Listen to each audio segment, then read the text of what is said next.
They say it, and it's true, that everything is getting faster. You're not getting any younger, and time is the single resource that you can never get back or get any more of. So why are you wasting time wandering around a comic book shop looking for a new storyline to get hooked on? Hi everybody, and welcome to Minute to Skin It. Yeah! Spend 1 hour with Miss Jen and Bean, and they'll give you the leg up on all the latest books hitting shelves this week. Your pull list will be brimming with the hottest new books before your friends even hear about them. Susan, Provenance of Secrets. This is The Heathens. I read Wolverine number 17. It's Minute to Skim It, every Tuesday at 7 Eastern, 4 Pacific, on The Experience, Comic Culture and Sales.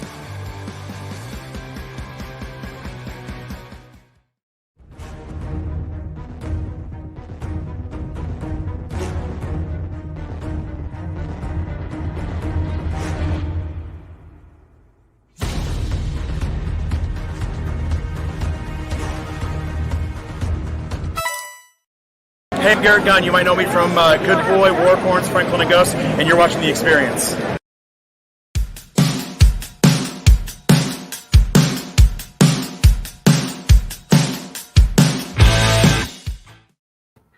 Hey, everybody. Welcome to the show. You got Rockin' Robbie and you got me. Still minus John. He's, when you're retired at an early age and you made all the boatload of cash that he made in the food business, I guess you can just retire and take off for a couple weeks. So I imagine he's still at Myrtle Beach doing something. Got Dave in the house. Ron, hey guys, what's going on? And we got Stevie B. Dave, I'm glad you got the Red Sonja. I saw the Instagram post. Glad you're happy with it, buddy. You got a great deal on that one. Can't believe nobody outclaimed you on that bad boy. But hey, it happens. So you were the lucky guy. Ron, of course, always good to see Ron. Proof of life. Make sure his wife hasn't tased him one too many times. And then Stevie B, thanks for joining us, guys, and happy Thanksgiving. My gosh, it's already Thanksgiving. I can't believe it. So what's been going on, Rob? Oh, just trying to make it through this weekend with my Auburn Tigers losing, and of course my Dallas Cowboys losing. But I did see that. John Spillio in the house. What's going on, station buddy? Yes, I did watch that painful Dallas game. I thought about you multiple times during the course of that game. Didn't put anything new in the W column there. No. But yeah, listen, hey, it's a weird season. You set aside a whole afternoon on a Sunday to enjoy a game. You're like, this is going to be a good game. And then from the beginning, it was like, oh no. Oh yeah, no. It definitely didn't go well. We had Coop out, and then CD Lamb goes out at the end of the first half, and it's just I'm worried about Thursday now. I'll tell you that. That's Dak's fault, man. CD Lamb going down like that. Yeah, Dak wasn't himself either. He was off on his throws, man. There was a lot of drops that I would say was his fault, throwing behind, throwing too high, things like that. But right. Well, what though? If you would have told me at the beginning of the year, Rex, that the Cowboys were going to start 7-3. I'd be like, I'll take it. So, listen, it is what it is. I gotta say, unfortunately, the CD Lamb had to play. It was an end zone play, wasn't it? And he had to play. He had to play a corner all of a sudden, and then grab him from behind and slammed his head. Yeah. Poor Stevie B. Normal weekend there, another Jet loss. Well, it could be worse, I guess, right? feel like giving him another virtual hug. I feel bad for Stevie B, man. And I feel bad for Dave Cerrone because I know that our football talk bores him to tears. But hey, the Birds won and actually they're knocking on the door now for the wild card spot, if you can believe that nonsense. Listen, you should have done that at game one. Have Jalen Hurts run around. The guy's not that accurate a passer, but still, and then the yardage on the ground that the Eagles got was just unbelievable. Yeah, I saw that. So yeah, I can't even believe that. So that was interesting. Sorry to see Cam Newton's return was not in a victory column, especially against Rivera. But he looked like he did good, and great leader, that guy. So I'm happy. That's one of the few feel-good stories of the year in football, I think. Having Cam Newton come back. Mm-hmm. Oh, absolutely. I mean, obviously, I'm an Auburn Tigers fan, so yeah. Cam has delivered, the only national championship we have in my lifetime. pretty sure it's one of the only ones we have. But yeah, I like Cam. I think he's a good quarterback and just getting back into it. And we'll see. We'll see what happens. Carolina they could pull something out eventually one day. Yeah, the Patriots keep rolling. That's kind of scary to watch. Dude, the pack lost. Yes, they did. That's always nice. A heartbreaker. That was down to a field goal, man. So listen, this is a weird season. I mean, I don't think anybody can stand back. You see the Bucs lost 3 in a row. I know. Last week, and it's just a weird season. There's no guarantee. All of a sudden now the Kansas City Chiefs look good again. So you can't. You really can't predict. Can't. What's going to happen? Anything can happen, man. Anything can happen. Anything can happen. So anything new in the comic world or the pop culture world? I mean, I don't know. I don't really. I can't think of anything. Let's see. I've been reading comics. I've been doing my shows, talking about them. Revisiting stuff. I revisited last night the first appearance of Wolverine. Did a little bit of that on Rockin' Robbie Live. It was the first time I'd ever read 182, which Wolverine's just on the first page, and they're like, "You failed your mission, Weapon X. Get in the helicopter." And it's just the first page, and that's it. And then it's this whole other story. But just doing that kind of. I've been collecting up my Ken Hazer TMNT homage covers from Dynamite. There you go. Diamond's getting back on track with us. Our shipment was not delayed last week, so that was exciting. So that's good news. Yeah, we're getting back to normalcy as far as that goes. So, all right. Well, we got a bunch of stuff. All right. So let's start it off with one of our Starful books. So we've got Astonishing X-Men number 48, signed by artist Mike Perkins. Suggested retail of $29.99. It's going to be our first best offer book of the night, and best offers will start at $10. So those that are new to the show, basically, we have 2 types. We have the buy it nows, and then we have the best offer books. And JD, that's Uncle Scrooge, buddy. In case you didn't recognize the character.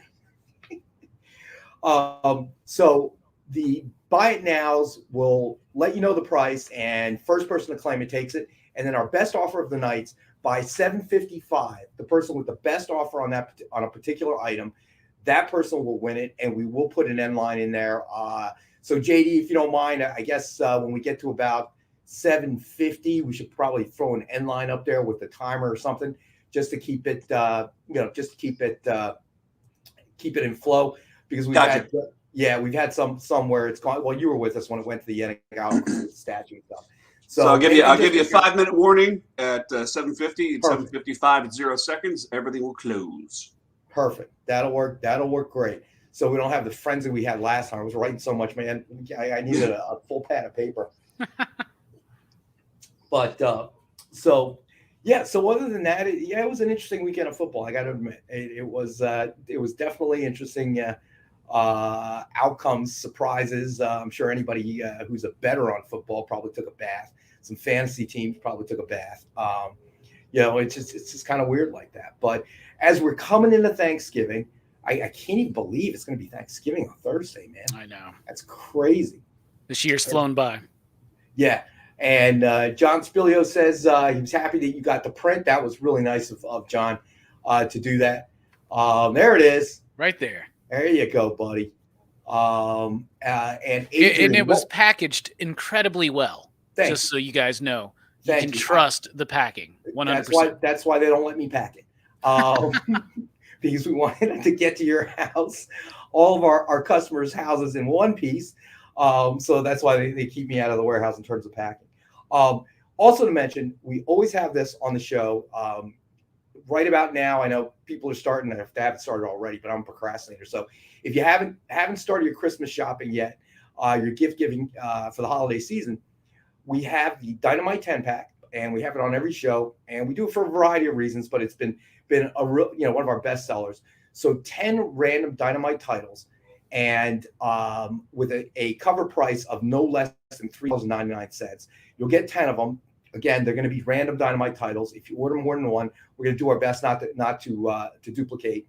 I know a few of our viewers have ordered multiples, and we've always tried to make sure that we don't duplicate up. If you buy a whole bunch, we can't guarantee. But so a suggested retail price of $40, because everything's going to have at least a $3.99 cover price. And we're selling it for $5, 50 cents a copy. It's, if you have a comic book fan or a comic book reader that you need to give a gift to, this is a great gift. Very cost effective. We'll get it out to you right away. If it's just start up your own collection, looking for new titles, to kind of read over the holidays, this is the kit for you. At $5, you can't lose. Even if you, and I hope you don't. I gotta say, our publishing team spends a lot of time, effort, and work in it. But even if you hated all 10 titles, you paid 50 cents for them. I mean, I assure you, we are not making money on this. As a matter of fact, by the time it's all said and done, not including the creative end of it, we're probably losing our shirts on it. But it's a great way to introduce Dynamite titles. To thank you to all our viewers, especially our regular viewers, to come and spend time with us every week. We appreciate it. Both Robbie and I and John when he gets back. But so we have that available tonight, and the Astonishing X-Men number 48, best offer starting at $10. So anybody that wants it, put up a claim offer.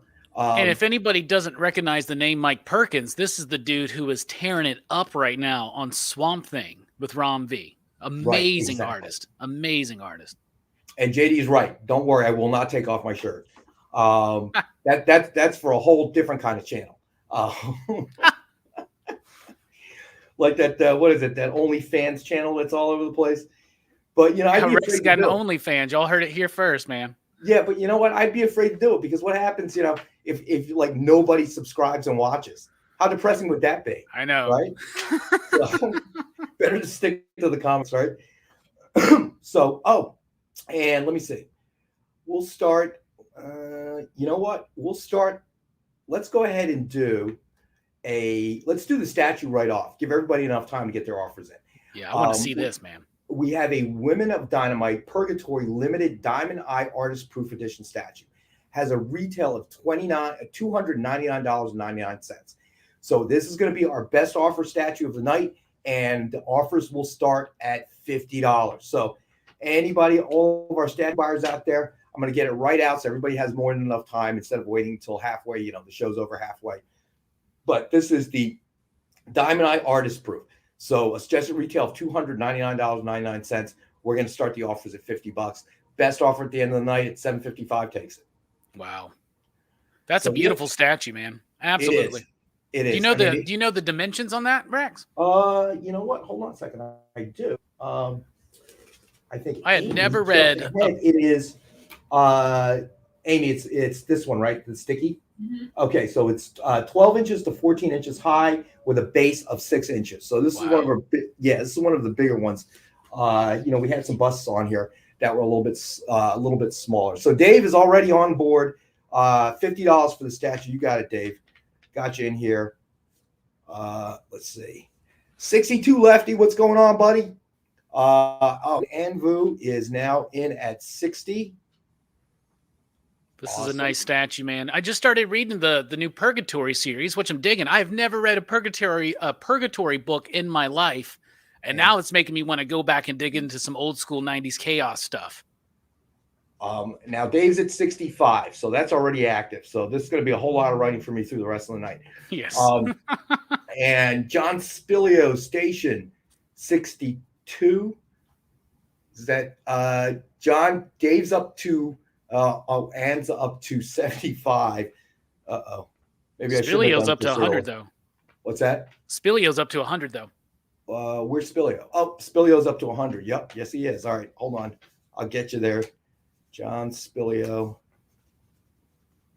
Up to 100. Stevie B's comment.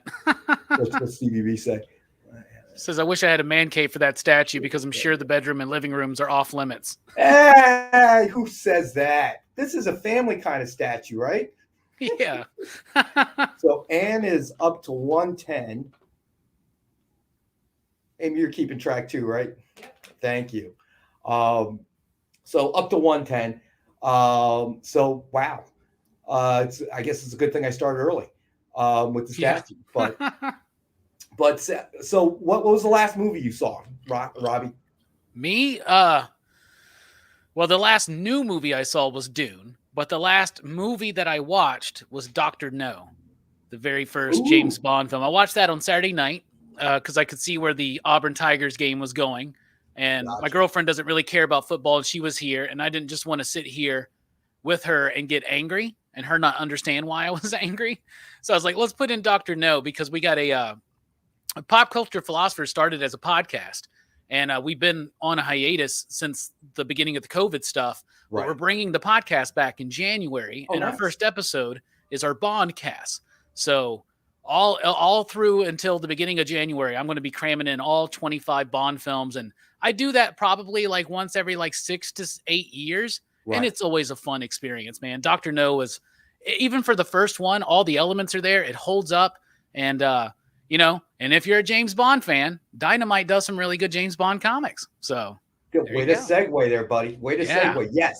Yes, we do. So if you are a Bond fan, you know, definitely you can pick up some Dynamite issues, see it from a different perspective. But you know what? I think that would make an interesting podcast right there, talking about the Bond films. You know, there's enough material there. That's favorite villain, favorite theme song, favorite Bond girl, favorite Bond actor, favorite movies, and we always culminate all of our podcasts with the top 5.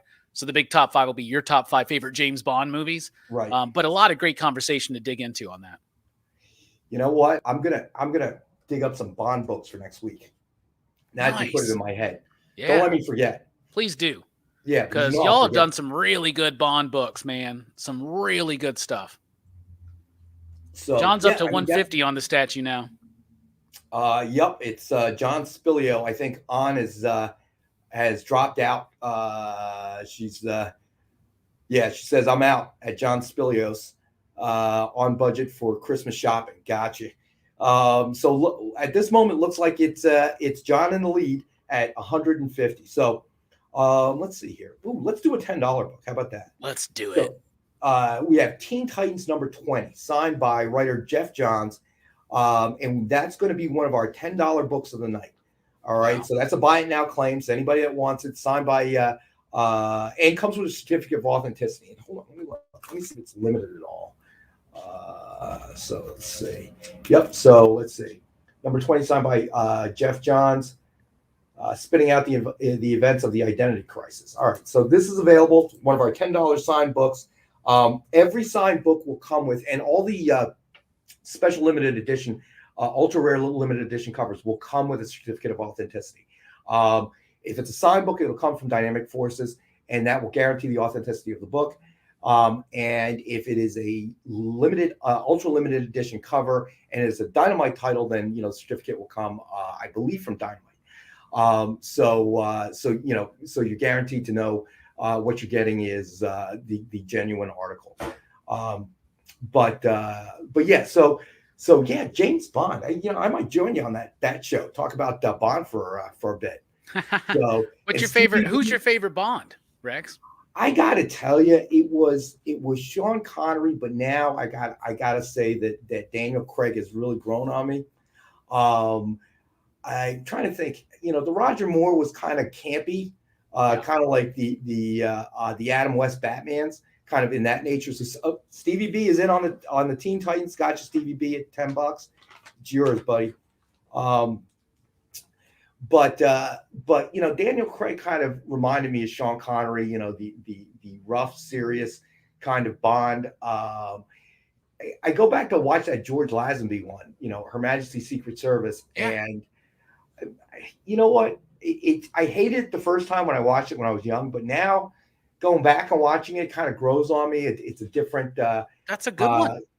Kind of a different outlook on Bond, but at the time that it came out, I don't think anybody was really prepared for it. But now nobody was ready for Connery to be gone, Yeah, but exactly. That movie actually is one of the first times where they give Bond like this real arc. Like he falls in love, he's thinking about getting quitting and all that kind of stuff, and then the real tragic ending there. And I like those movies where they have Blofeld like just constantly built up. Yes. They got a different Blofeld in every single movie. I know. All right. That was the guarantee that, listen, you may or may not have a job after this movie. We're just Blofeld. Okay. But I liked it. And George Lazenby, it's a fun moment too in the very beginning when he's like, this never happened to the last guy. And it's got that Louis Armstrong theme in it, and it's really Right. good stuff. That's a good movie.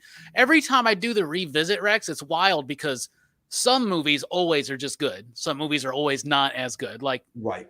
the Octopussy one's not one of my favorites, right? But like certain movies, like last time I did this, Moonraker was always one of those ones that everybody is like, oh, that movie's terrible. Yeah. But last time I watched it, I was like, yeah, it's not that bad. So every time I do the rewatch, there's certain movies that I appreciate more, and then some movies depreciate. You know what I'm saying? So He the Roger Moore ones just got goofier and goofier as time went on. Yeah. And that was, and it was time for that to end. And Roger Moore didn't take it very seriously. But then, what's his face? Timothy Dalton. Yes, he was my least favorite Bond. Really? I'll tell you Yeah. what, man. Timothy Dalton is one of PCP's favorite James Bonds. He's one of our favorite people, and I'll tell you what. Really? The Living Daylights, I think, is one of the absolute best Bond films, and it is absolutely, in my opinion, one of the best Bond theme songs with the Aha song, Living Daylights, which I've karaoke'd multiple times in my life. Interesting. Yes. But my favorite Bond song is View to a Kill by Duran Duran. Yes, that was a song. Yeah, That was that's a great definitely song. that was one of the best theme songs. Not a good movie, great song. Who sang the Moonraker one? What was her name? Oh, I don't remember right now. Let's see. I really like how you can kind of get the idea that let's see. Shirley Bassey, yeah, because she does a bunch of them. Right. Yeah, Shirley Bassey. One of my favorite things to think about, especially with Bond music, that's some of my favorite stuff. Of course, the John Barry stuff, but each song has their own theme. It's a big event when they unveil who it's going to be and what the song is. And they have nothing to go on but the title of the movie, right? And so you got to think, there's a lot of awesome James Bond titles that people can write songs around, like Diamonds Are Forever, Goldfinger, Tomorrow Never Dies. But then imagine being, what's his name? It's Not Unusual, Tom Jones. Imagine being Tom Jones, and you got to write a song called Thunderball. And you don't know what it's supposed to be about. And if you listen to that song, you can tell he's just trying as hard as he can. Whoever wrote the lyrics to that, and he strikes like thunderball. What does that even mean? Did he even write it, or did he just perform it? He may have just performed. Whoever wrote it, though. Oh my gosh. So 62 Lefty Blues. Sharks with friggin' losers. Lasers. Lasers. Oh, geez. Yeah, Makes you know more what? sense Adrian now, just doesn't it? mentioned I got to get the big screen. He's right. I think the copy's getting even smaller. Oh my gosh. But all right, hold that thought. We'll get back to Bond in a second. But let's do another book. All right, so we have Incredible Hulk number 611, signed by Greg Pak. Suggested retail of $24.99, and we have the one available tonight at $19.62. You think of the character Hulk, and you think of Peter David. Yes. You think of Stan Lee and Jack Kirby, and you think of Greg Pak because of Planet Hulk, World War Hulk, big deals, big deal. And it's funny you mentioned Peter David because we actually have a book, a Hulk signed by Peter David tonight, I believe. Oh, let me see. Let me just make sure. Don't quote me yet. I get these things wrong frequently. Where is it? Did we? Yes. Yeah. Oh no, we don't. I'm sorry. Yeah, I'm not seeing it. I don't know why I thought we did. I'm losing my mind. But we do have something signed by George Perez though tonight. I know. Very excited for that. So that's a big one. All right. So let's see. We'll do a quick. We got enough time. We'll do one more. All right. This is actually another one of our best offer books, or actually two books. So we have Owl number 3 and Owl number 4, high-end Alex Ross Virgin Art Ultra Limited Edition cover. Each one of these had a suggested retail of $100. Okay, and we're going to sell them as a pair tonight. And we're going to sell them as a pair with best offer takes it, and with the offer starting at $25. So if anybody's interested in that pair, the offers will start at $25. And again, each one had a $100 retail when they came out. And I really believe that they were super, super limited. Let's see. 25 copies of each one were printed. Oh, wow. Yeah, in the Alex Ross Virgin cover. So let's see. Rex 62 Lefty is asking me, Rex, didn't you see Austin Powers? Dr. Evil wants sharks with lasers on their heads. That's right. Yes, I did. I did. On that owl cover, that owl cover by Alex Ross, the one that's on the screen right now, I love his choice of color on that. The way that yellow and green, like greenish yellow, pops on the chest and in the building in the background. That's so beautiful, man. Everything he does has such a lifelike kind of texture to everything. You know, even something like this, it just reminds you of either a photograph or just some fine piece of art. I mean, it's when he draws the faces and everything else, it's just unbelievable. So Ron says best Bond theme, Shirley Bassey, Goldfinger. I like that one. Yeah, that was good. What? He's the man. The man with the golden touch. Sorry, I like Bond songs a lot. Apparently, you've already hummed a couple of them for us tonight. I can do this all night, buddy. Keep watching, and Rockin' Robbie will sing every Bond theme song from Dr. No to the last movie. Okay? Yeah, let's do it. With Dr. No's, like the mango, tangerine, banana thing, like all that stuff.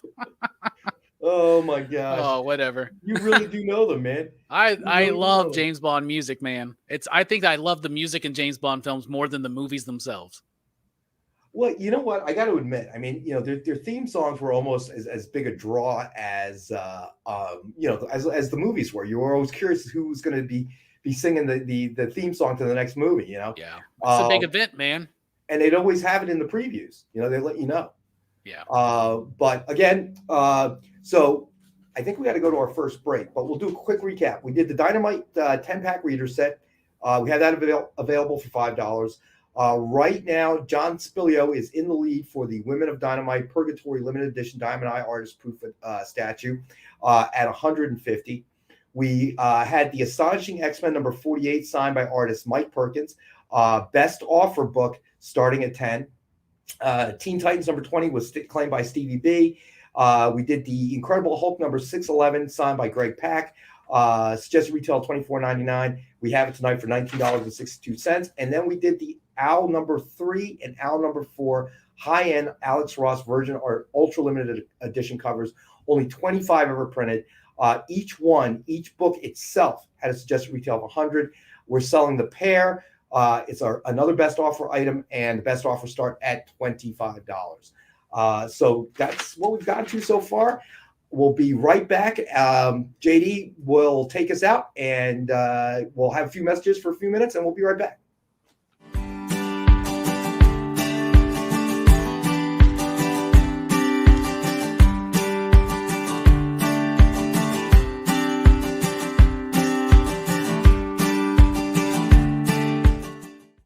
To be continued. 3 little words that hold the secret to the next great story. 3 words that will thrill you, confound you, give life to new possibilities. Every variation of To Be Continued is a promise of adventure, a promise of excitement, a promise of unseen wonders and unexplored worlds. A promise that every issue you read makes you a part of a never-ending journey. And behind every page, there will be an unopened door waiting for you. This story to be continued at your local comic book shop today. Visit comicshoplocator.com today.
I'm Thomas Munn with Blue Juice Comics, and you're watching The Experience.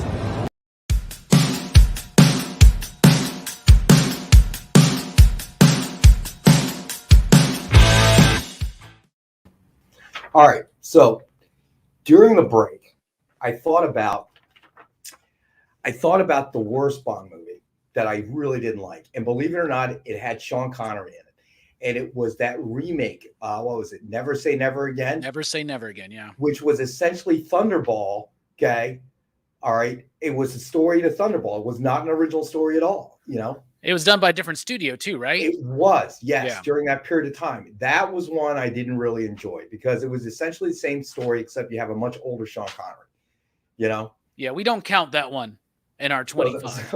Is that the way that works? You don't count that one? Yeah, we don't count that one. So Ron was such a Bond fan, he carried the Walter PPK for years as a backup weapon.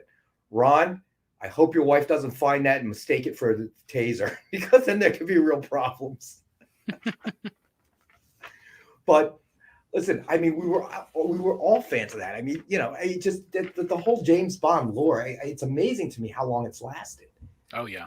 You know, I just and who's supposed to be the new Bond? I mean, well, what's the rumor mill say? There's all kinds of different stuff I'm hearing, but I can't. And you know, for a while, people are really pushing for Idris Elba, which I think could be cool. I think he could do it. I know that Tom Holland has expressed interest, and I'm like, what, James Bond Jr. maybe? Yeah, that's Spy Kids, right? Yeah, right. Yeah. James Bond Jr. would be fine if you remember the '90s cartoon. Did we lose Rockin' Robbie there for a second? I think we did. Am I still here? You're still here now. Okay. Robbie, it looks fine to me. I think your system may have just skipped there for a second. Yeah, that's on you, Rex.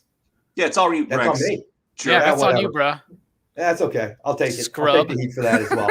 I don't mind. Anyway, but yeah, I would like. I don't know. I always wanted. What's his name? It's Is it Clive Owen? Like I think the time has passed, but I always wanted him. Clive Owen. I know this name. He was in the Sin City movie. He was in this movie called Croupier. Oh, yes, I know who you're talking about. Yes. Yes, I know who you're talking about. Shoot 'em Up. You ever seen Shoot 'em Up? Yes. With I know him and Paul exactly Giamatti. who you're talking about. Yeah, Clive it's Owen. basically that movie's so good because it's Bugs Bunny and Elmer Fudd is what that movie is. It's hilarious when you think about it. But like you know what? I never thought of Clive Owen in that role, but now that you've brought it up, I could really totally see that. Time has passed now, though, unless we're doing Old Man Bond. But why Yeah, not? I know. He's well, Roger Moore did it, and it made, my God, those action scenes toward the end were bad.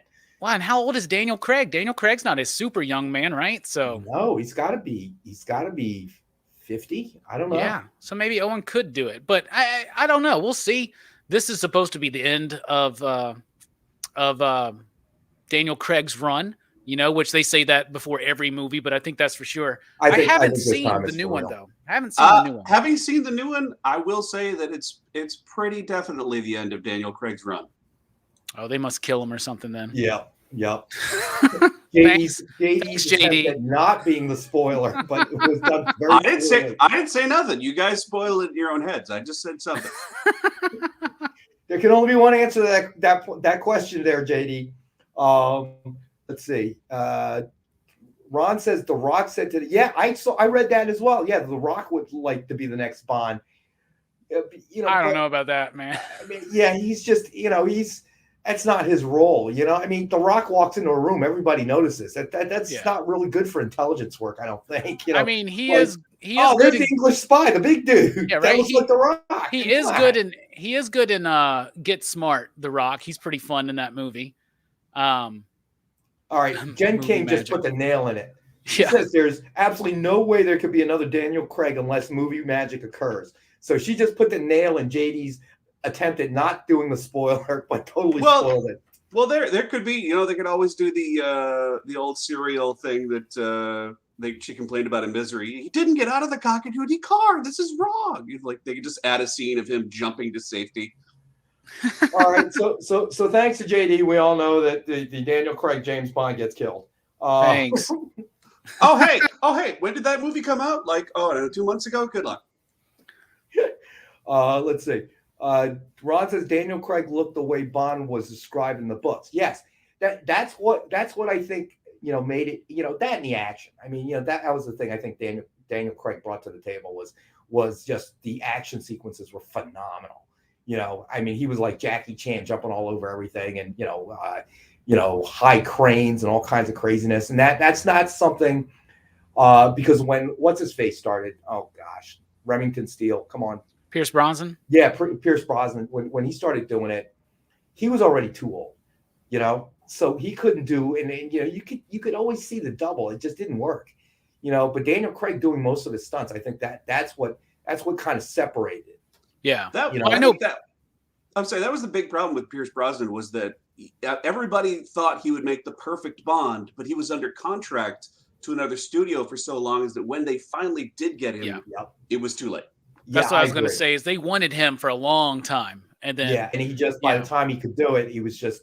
I think GoldenEye and Tomorrow Never Dies and World Is Not Enough are 3 really good Bond films. I think The World Is Not Enough is slept on. That's a really good film. Right. But To Die Another Day, no. The Ice Palace and the Diamond Face dude, like that movie's whack, man. Yeah, they kind of drifted back to the Roger Moore days on that one. TM Nerdy in the house. What's up, buddy? How are you, my friend? Glad you could join us. But all right, so let's do a remark real quick. Let's do it. This is a best offer remark. So we brought this on before, and I forget who actually claimed it, but it's one of my favorites in terms of Ken Hazer. So it's Uncle Scrooge #1, signed and remarked with an Uncle Scrooge sketch by Ken Hazer. Suggested retail of $89.99. This is going to be one of our best offer books starting at $10. All right. So starting at 10, the person with the highest claim at $7.55 will take it. To me, this is always, first of all, it's in gold paint pen, which is an incredibly tough medium to work with. Especially look at all that gold in the hat, man. Yep. It smudges, it clumps. I mean, it's just so difficult to work with those paint pens. Trust me, I know, because when I started my career in collectibles, a lot of stuff. Oh, Jen King in. Oh, wait, we got the Creative Keep and Jen King in at 10. Looks like Creative Keep came in first. Sorry, Jen. So I got Creative Keep at 10. Came in just a little bit earlier than you. But if you want to up your claim, feel free to do so. But Jen King's at 12. All right. So before I even spoke, she's already on the keyboard.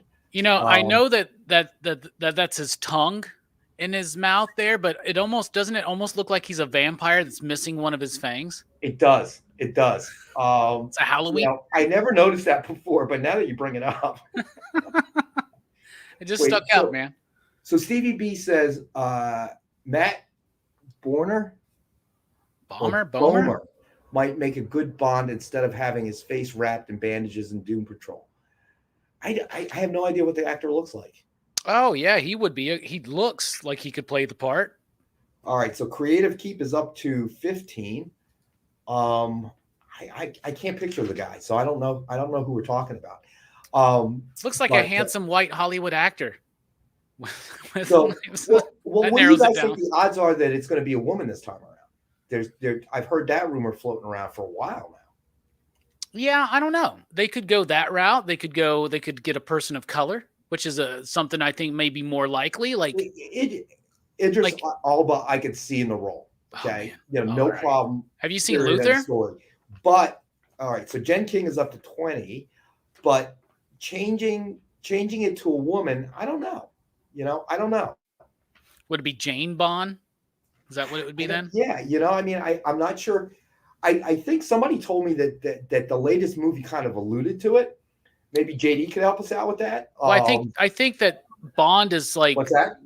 I think Bond's not active in this film, and she's the new 007 or something like that. Yes. Amy just said Amy sees all these movies almost as soon as they come out in the movie theater, by the way, because she doesn't appreciate my stay at home waiting for it to stream. She says that I thought you should be behind on stuff. Hey, I got bills to pay. I got a college tuition that I'm paying. I can't go to movies all the time. Oh, there we go. Who's that's that? Matt Bomer. Yeah, That's a good-looking man. Yes, I don't know. I can't remember him now, so I didn't see him act. But Amy says, yeah, you just said it as well, Robbie. That they just passed along the number, the 007 number, not necessarily the name. So I mean, that's kind of a way you can change it, but I don't know, man. There could be a huge risk with that. What do you think about like, I don't know, I was trying to think of it, and what about Michael Fassbender? I know he's a little up there too, but I think there's moments in X-Men First Class where he is basically James Bond, right? But how old is he now? I mean, when did that movie come out? Let's just do an old man Bond film. Let's do it, man. Bond sneaking up on you with a walker, you know. Yeah, it's like The Dark Knight Returns, but James Bond. Let's do it. You guys on your Bond show, you really got to ask Dan Wickline to come on with you because he's a huge Bond fan, gigantic brain full of Bond knowledge, and he's actually writing something for Amazon's little novella project that's like James Bond plus magic.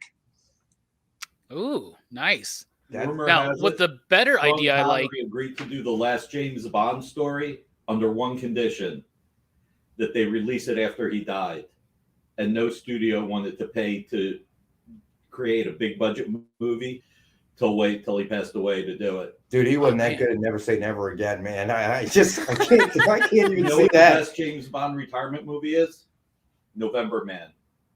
Pierce Brosnan. I never saw that one. I did, and it's almost painfully mediocre. Almost painfully mediocre. Joel in the house. Thanks for joining us, buddy. Melissa McCarthy, next Jane Bond. That would actually be kind of humorous, probably. I saw that one movie she was in where she played that spy. That was pretty funny. Melissa McCarthy. What was the name of that movie? Anybody remember? No, I think the only Melissa McCarthy movie I've ever seen was that last Ghostbusters film. Oh yeah, that didn't work out too well for them, did it? But I hear the new one's really good. So I've heard the new one's really good too. Yeah, I've heard very nostalgic kind of thing. How about Paul Rudd as James Bond? Let's do it. You're safe for 30 more years. He'll look the same. Yeah, right. The guy never seems to age. It's crazy. I have no idea how old he is. He's got to be in his 50s as well. And he looks like he does in Clueless, doesn't he? That's crazy. That's absolutely nuts. All right, so let's do another book real quick here. Okay, you know what? Let's do the George Perez one we mentioned. Books? Is this a show about selling comic books? I didn't Hey, realize. We'll get back to that in a second. Too bad we don't have any Bond books tonight, Rex. So Idris, yeah, I know. I'm definitely bringing Bond books on Monday, next Monday, so that we can segue into it. So we have Wonder Woman number 600 signed by George Perez, legendary creator, and we have the one available for $69.99. You know, and we've talked about this shows before, how difficult it is really to get signed stuff anymore because of the pandemic. You know, a lot of creators getting older, like John Romita Sr. wasn't even really signing before the pandemic. Now, you know, he's definitely not probably going to show up anywhere. And Perez is retired from cons too, pretty much. Yeah, exactly. So it's a you know a great cover, signed by George Perez, hand signed by George Perez. We have the one available at $69.99. So if anybody wants to claim that is available as well tonight. But let's see. Chamorro says Idris has the same level of badassery as Craig. I would agree with that. 100%. I would agree with that. I tried to watch the one, he's in a Western that I think is on Netflix. And I was watching it, but it was late at night. And I ended up falling asleep. So I got to watch it again because I turned it on. Next thing I know, you know, I got the blank Netflix screen and you know, I wake up on the couch like, what happened? What, you know, but I've heard some good reviews about that movie. That's the one with the dude that plays Kang in it, right? Is that what you're talking about? Not sure. Okay. I'll tell you what though, Idris Elba was also awesome in that Hobbs and Shaw movie. Like honestly, like he's good in everything. Have you ever seen Luther, Rex? I have not. Luther is a great like British TV show that he's in, and he's like this cop. There's a moment where he just like destroys a door. And that was the moment where I was like, Idris Elba could be in anything as anybody, and I'm cool with it. No, I would agree with 100%. You. I mean, I like his work. I think he would make a good Bond. I just, you know, and listen, I'm not in any way sexist or whatever, but I'm a little concerned. kind of like with the Ghostbuster thing, when you turn her, Bond into a woman, how's that going to affect, just the continuity of it all? I'm not sure. It might be great. It might be just that the Ghostbusters didn't do real well. I think Daniel Craig said something like, let Bond be Bond, but like make a Bond-like role for a woman, like let's try to get that rolling. Let's have a franchise. But then it becomes a different character. You know what I'm saying? Exactly. It's Dave asked if there is a combo set tonight, and there is, buddy. And we will do that next. Since you're asking him about the combo. So Nick's got a good idea. George Perez is James Bond. I like that. I'm cool with that. That would be interesting. Maybe we can get him to work on our James Bond title. That'd be even better. So tonight's deluxe mega kit set. All right. Let me see here.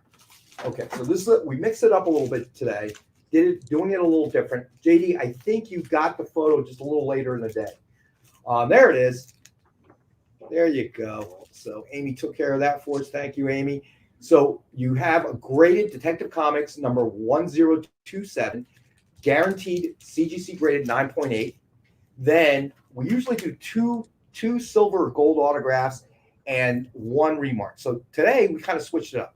So we're doing Batwoman, which has actually got a head sketch, number 1, limited series of 5 copies signed in silver by James Tinian IV, and a head sketch by Ken Hazer. So we're doing a lot of remarks in this one.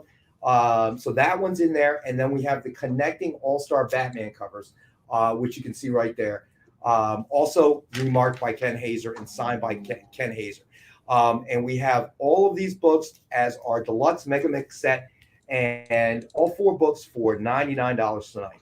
So, all right, Creative Keep would like to claim the mix.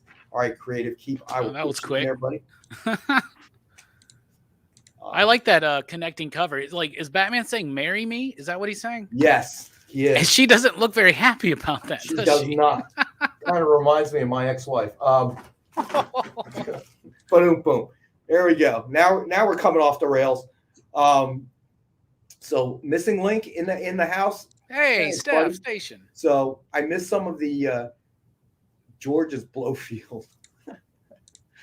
I missed some of these. What, like George Costanza or George Perez? How about that? Jason Alexander. George Perez, since we were talking about George Perez, but he could mean George Costanza. Who knows? George Perez actually would make a really good Blofeld. I'm being honest, man. Donald Pleasance era, that kind of, yeah. Ooh, reminds me of Halloween. You only live twice. That guy was in everything, wasn't he?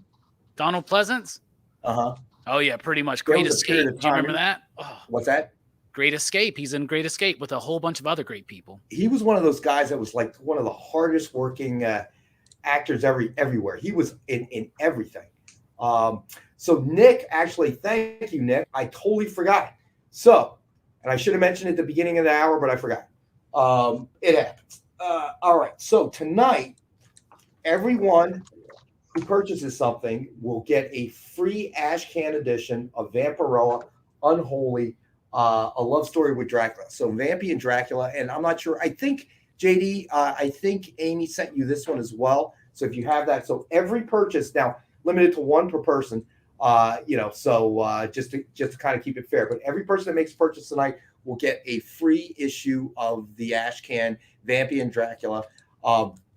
And that is totally complimentary as a thank you for all of our viewers that join us every week. We absolutely appreciate you guys. And Nick mentions as well, if you could hit your thumbs up, subscribe if you haven't already. Definitely check out Robbie's YouTube channel as well. He goes into in-depth with a lot of these different topics that we only touch on our show, but he really drills down deep. A lot of interesting conversation, as you can see. The reason we have Robbie on every week is because, the guy's obviously very knowledgeable. And when it's me and John, it's really weird. The IQ level when we're together actually falls somewhat. I'm not exactly sure how that happens, but it does. Hope you're watching, John, from Myrtle Beach, enjoying your noonish drinks. Okay, and the good food.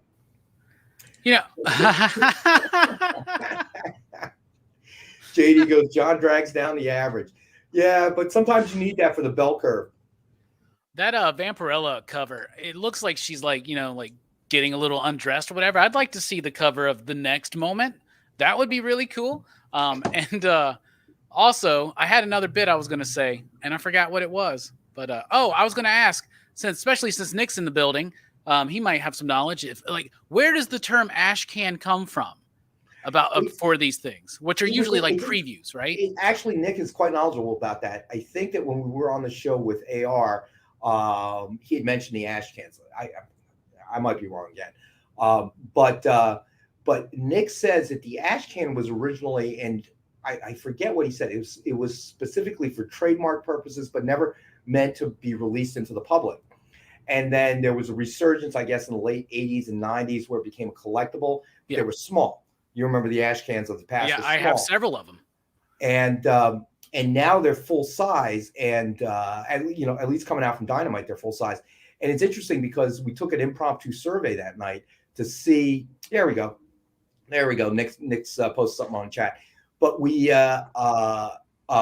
took an impromptu poll from all our viewers that night to see if they would prefer the smaller ash cans or the full size ash cans. And almost, I would say, everybody that contributed to the informal poll all said they would rather have full size ash cans, which kind of makes sense, Huh. That's neat that it was a trademark thing. I didn't realize that. That's cool. I thought it was just like a preview that you would send out to retailers or that's what it became. Booksellers. Yeah, that's what it's become, right? Yeah. Yeah. And I have a bunch of those little ones. I even have a Vampirella from the 90s. It's when she was over at Harris Comics. Like I have an ash can from that. I just wonder, where does the term ash can come from? So let's see. They used to be what they called trash cans. So it was something that it's meant to not be real, not be sold, just kind of thrown away. Right. Actually, it was meant to be printed and just immediately tossed. Gotcha. That's interesting. All right. So since the 1990s, Nick says the term has been used to describe promotional materials produced in large print runs and made available for mass consumption. So it was something that had a practical purpose, and then eventually evolved into, especially during the heydays of the early 90s. Look at Nick and JD dropping some comic knowledge. Look at that. And Dave's jumping in as well. Look at that. See, that's why we need the viewers. Yeah. Because they know everything. I got Dave looking up dimensions on our statues before we even get a chance to look them up sometimes. So Nick says the term was applied to these editions of comics because it had no value and were meant to be thrown away after being accepted by the trademark office. So that makes sense. Back in the 30s and 40s, they weren't even like full comic books. They might not have finished art or even any words or anything. It was just for trademark. Right. That's interesting. So that's something they produced to send to the trademark office or something? Yeah, I guess, right? So that because, you didn't have email and that kind of stuff back then. So there's an Action Comics #1 ash can. Wow. Sold for over 190,000. Get out of town. But yeah, so it kind of makes sense though, if you think about it. Back then, if you wanted to trademark something, you'd actually have to print a sample or a copy of it in order for the trademark office to be able to record your trademark. So that actually makes a lot of sense to me. Wow. During the crazy time of the late 80s into the early 90s, obviously comic books exploded, partially because they killed off Superman, obviously, and then the whole crippling of Batman by Bane and all that stuff. And then, everything just kind of, they were just trying to print out anything that they thought would be collectible at some point because the market was so hot. And then obviously, the market crashed. And I'm not entirely sure what, so ash cans were not something they just printed up to try and generate more revenue. So and you and I kind of talked about that era, which is an interesting era in comic books because it looked like it was going to explode and then it fell right off a cliff. But Dave's tossing the heat again. Let me see. What's that? Yeah, there we go. There we go, Dave. You know what we haven't done yet, Rex? Dave, we'll start talking. We'll go back to football again. You know what we haven't done yet, Rex? What haven't we done? A CGC book. Let's on do its a own. CGC book. That's a good point. Let's do a CGC book. Let's do. This one I like. I love the cover on this one. Hawkeye versus Deadpool #1. It is a Dynamic Forces exclusive cover, CGC guaranteed 9.8. So we have a suggested retail of $99.99. And this is one of our 5-star at $50 books of the night. So we have Hawkeye versus Deadpool #1, and it is a DF exclusive cover, and it is guaranteed CGC 9.8. Got a little Rocket and Groot action on there. Yeah, I know not everybody's a huge Deadpool fan. I think AR said he wasn't a huge fan, but I am. I love. But Hawkeye comes out on Wednesday. And Yeah, Hawkeye I was about to comes out say on Wednesday as well. Hawkeye's on Wednesday. Yeah, Yeah, so I'm excited to see that series. that looks really good. It looks really good. Have you seen the more extended trailer they did on that Disney Plus day? It looks amazing, and they're totally taking everything from that Matt Fraction and David. Is it Ajay? His run. Yes. I don't know how to say his name correctly, but Well, don't look at me for help. I mean, you're the smart one on the show, so. well, I know Nick's in the building. He always knows how to say people's names right. So, but yeah, no, I'm excited about that. I mean, I've always loved the character. I just started to love him more with all the Avenger movies because he really, dude really doesn't have a superpower. I mean, he's just really good with a bow and arrow. So that's actually okay. So Dave's giving us pronunciation, but that doesn't help much. Dave. Aja. Is that what we're supposed to be doing? I don't know. Yeah, and that is a Mike Mayhew cover. Yes. Mike Mayhew's an amazing artist. Hawkeye's great. Who do you think wins in a battle between Hawkeye and Green Arrow? That's the big thing, right? Who do you think wins? I don't know, dude. I mean, I'm gonna say Hawkeye only because he's faced outward, aliens and other. So is Oliver. Villains. So is Oliver's part of the Justice League? He's faced all that too. Oh wait, now you're talking comics or movies? Comics. Oh man, come on. We're talking about the real stuff. We're talking about the comics. So all right, well, we already got votes in. So Nick's Green Arrow, I Lefty agree. is Green Arrow, Dave Cerrone is Green Arrow. I don't know, but that'd be an interesting movie to watch, wouldn't it? Oh yeah, let's do it. And why not you can have Jeremy Renner. You can bring back Stephen Amell. Let's do it. Let's get a fan movie, some kind of low budget thing. Someone throw out $20K. We'll produce it real quick and we can do it. Yeah, that would be pretty cool. So Ron is gonna jump on the Hawkeye versus Deadpool. All right, Ron, I got you down, buddy. Great pick up there. Yeah, I don't know. I don't know who would win. I guess I think I go with Green Arrow. Stevie B cracking me up. In an archery contest or debate? In a debate, How it's about you Oliver have to for sure. shoot each other with arrows and debate all at the same time. That would make it challenging, wouldn't it? Ollie wins then 100%. So yeah, it looks like everybody's leaning towards Green Arrow. We'll see what happens after the series drops. If We'll it's see if too anybody evenly understands the matched, part. just go with the character that was created first. That's usually what I do, right? Right. When they're like Darkseid versus Thanos, I'm like Darkseid. He was first. Let's just go there. So all right. So let's do what should we do next? What do you think? Oh, you know what? We got to go to our next break. Shoot, I'm sorry. Oh, never mind. All right, you know what? When we come back from the next break, we will do a quick recap, and then we'll get to another book, and we'll find some other pointless subject to talk about. And because Robbie and I are good at that. You know what? We haven't talked about food in a while. I know. I'm saving it. We got to do that. So I'm waiting for the right moment. Yeah, right. We're going to take a short break. Stay with us. We'll be back in a few minutes.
I'm Thomas Munn with Blue Juice Comics, and you're watching The Experience.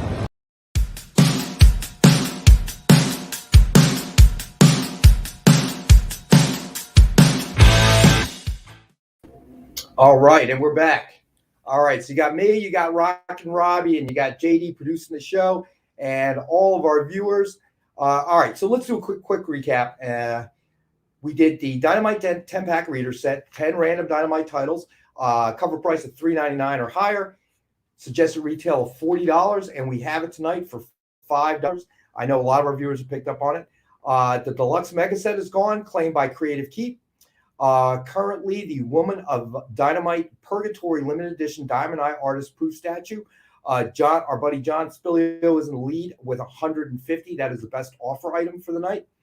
And JD will throw up a clock at what did we say? 10 minutes before. Yeah. So just to close that out with an end line. Let's see. We had the Astonishing X-Men number 48 signed by artist Mike Perkins. This is a best offer book starting at $10. So far, we don't have anybody who's put a claim in yet. We had the Teen Titans number 20 for $10. Stevie B claimed that. Incredible Hulk number 611 signed by Greg Pak. We have one available tonight for $19.62.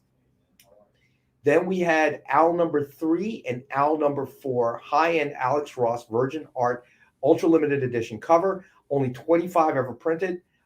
With these covers, each one suggests retail of $100. So each book individually was $100 at retail, and we're selling the pair, another best offer book starting at $25. Great deal. And then we did Wonder Woman number 600 signed by legendary George Perez, $69.99, and we have one at that price. We had the Hawkeye versus Deadpool CGC 9.8, but that was claimed by Ron. And then Uncle Scrooge number 1 signed and remarked with an Uncle Scrooge sketch. That we had Jen King in the lead. That was one of our best offer books, but she is in the lead at $20. And let's see. Do you have that signed cover of Archie? We don't have it tonight, 62 Lefty, but I'll look at our inventory. If you remember, shoot me a quick email. The email is rex.wang@dynamite.com. And then the Creative Keep is in on the Scrooge for $25. Good. All nice. right. Creative, I got you in there, buddy. The one-fanged Uncle Scrooge. Yep. So I got you down there. And you know what? Let's do another best offer book, but this one. So this one is, we got a lot of Alex Ross covers tonight. So it's Miss Fury number 1, high-end Alex Ross character sketch, ultra limited edition cover. Okay. Oh, that's right. Thanks for flashing that up, JD. All right. So we'll do this one first. Yeah. So everyone who purchases tonight is going to get a free ash can Vampirella Unholy Dracula issue number 1. This is an ash can version. So everybody who purchases something from the show tonight will get this complimentary, one per customer. So keep that in mind. All right. So let's see. All right. So now Miss Fury number 1, high-end Alex Ross character sketch, ultra limited edition cover. Let me see what this one's limited to. This was limited to 75 copies. So we only ever had 75 copies ever printed. Okay. For the Miss Fury. And that is going to be a best offer book starting at $1. All right. So anybody that is interested, make a claim. We'll start the claims at $1, and best claim at the end of the night, we'll take it. That's smoking, man. Miss Fury is worth it. Let's just say that. And I love these. I mean, literally the sketch cover or character sketch kind of covers. I mean, literally, you know, it's a print of the actual artboard that you see with a lot of original art. Yeah, we talked about this before too. How Alex Ross, even his pencil sketches are like miles above most of the state of the art. It's 100%. Unbelievable. The guy's unbelievable. So one collection down. Hey, buddy, thanks for joining us. Hey, the Alex Ross Owl number 3, number 4, ultra limited edition of Virgin Art covers. It is a best offer book, and the offers start at $25. So let us know if you'd like to put a claim through right now. there is nobody who's put a claim in yet. So, but it's for the pair. Each one had a suggested retail of 100, and the offers start at 25. So Jen's asking the Purgatory Statue. The Purgatory Statue is up to 150. Our friend John Spilio is in the lead on that one, just so you know. And Adrian, you got 5 down there. I'm not sure. Is it for the Miss Fury book or probably the Miss Fury, if I had to guess? I'm guessing, but I just want to be clear. Yeah. So Adrian, if you could let us know, buddy, is it for the Miss Fury book? I assume that it is, but I don't want to. You know what they say about assuming. So that old joke. But let's see. Can you see? Yes. Hey, JD, can we throw the Purgatory Statue up for Miss Jen? If you don't mind, there you go. Gorgeous. The thing's like 12, 14 inches high, you said, right? It is, yes. It is. The height is 12 to 14 inches, and the base is 6 inches.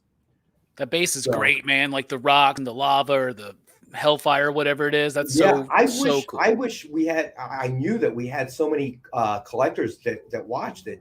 So we're so into statues. We would have brought them in, a lot earlier. There's always seems to be a lot of interest with the statues. So that's nice to know. And BBB in the house, Triple B. Thanks for joining us, buddy.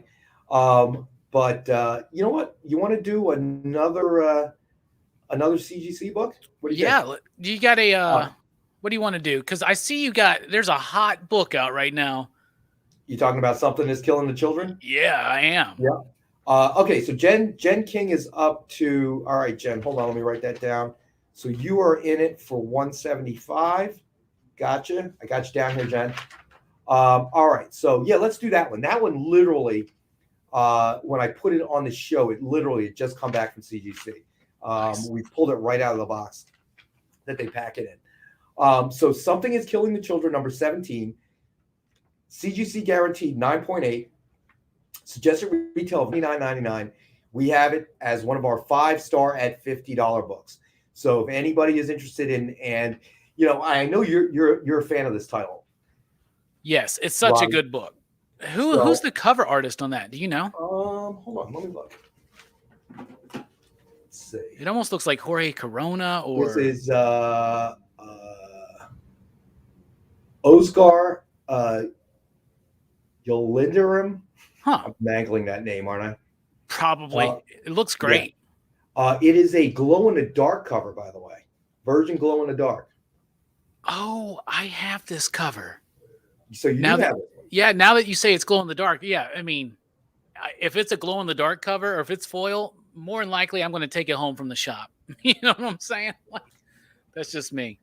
Something's Killing the Children is a great book, though. It's super hot. They're doing a TV show. They got House of Slaughter spinning out of it. Issue 2 of that is coming out in shops Wednesday. It's just super hot right now. So got John at 185, John Spilio at 185 on the statue. I got you, John. All right. So Creative Keep. Someone's Killing the Children at $50. Got it, buddy. Hold on. Let me find it again. Okay, so that's been claimed by Creative Keep. Good pick. Good pickup. All right. Got you down, buddy. And let's see. Did I miss anything? And John, I got you with the 185, but Miss Jen just went up to 205. All right, so that Purgatory Statue is worth it, though. I mean, that's why this is happening. Cool. That's such a sharp piece, man. It is pretty cool. Someone is Killing the Children. I'm sorry, Jen. Creative Keep beat you to it, and that is a buy it now claim. So that one is already gone. But yeah, so I don't know. I'm gonna try to take. Well, we're on Friday night with Gem Mint. Me and Amy will be on with. Oh, John is up to 250. Hold on, buddy. Okay, so John is up to 250 on the statue. Yeah. So Amy and I will be on, and we're going to be doing an auction with Gem Mint on Friday. But and I'm thankfully I'm not traveling anywhere for Thanksgiving. I don't really feel like I hear it's going to be a nightmare. It's going to be close to pre-pandemic levels in terms of traffic and stuff. Yeah. And I even before the pandemic, I hated traveling around Thanksgiving because everybody's on the road, and most of my family, if it's not a plane ride, it's up the Northeast corridor, up to past New York and stuff, which is always the worst place to drive. That is not L.A. or San Francisco. It's a funny thing about living in LA during the holidays is that nobody is from here. So the traffic is actually extremely light around Christmas and Thanksgiving. Really? Yeah. I did not know that. I didn't realize, JD, I didn't realize you were out of California. I did not know that. That's interesting. I think I've gone to San Francisco a few times when my aunt and uncle were still there for Thanksgiving, but then you're dealing with the airports, everything else. So I may not have really noticed. It's like the whole city empties out. It makes sense, right? So many transplants and whatnot. So well, I saw that when I was young. My dad lived in Manhattan, and I would go up, park my car under his condo, and then go out and catch a cab or whatever, or subway and visit with friends, and then leave on Sundays. And I would only really do it during the summer, and that was the easiest to get in and out of New York City was during the summer. So when I would arrive on a Friday night, all the traffic at the Lincoln Tunnel's coming out, and I'm going in, and it's a breeze. And then Sundays when I would pack up and go back to my apartment, it would, all the traffic's coming back in, and then I would be, scooting out of town. So I was always opposite the traffic, but it was crazy. Emmy Comics is here as well. Thanks for joining us, buddy. So that's interesting. I never knew that. I guess that kind of makes sense. Yeah, most people, that are trying to get out of LA for the holidays, and then all of a sudden you got nothing on the roads. Joe L says light traffic in LA compared to a normal day of gridlock. I have to admit, it has gotten so much worse in the California area over the years in terms of traffic. I mean, it's crazy. It's just unbelievable. I remember, I had a lot of family in the Bay Area. It was just, to me, it was just crazy how it evolved through the years. My dad was there for years after my parents got divorced, and I would go there in the summers, and I would be in a day camp or whatever. And I remember walking across the Golden Gate Bridge. That was what was weird, and it was a real foggy day, and you literally couldn't even see the water from the bridge.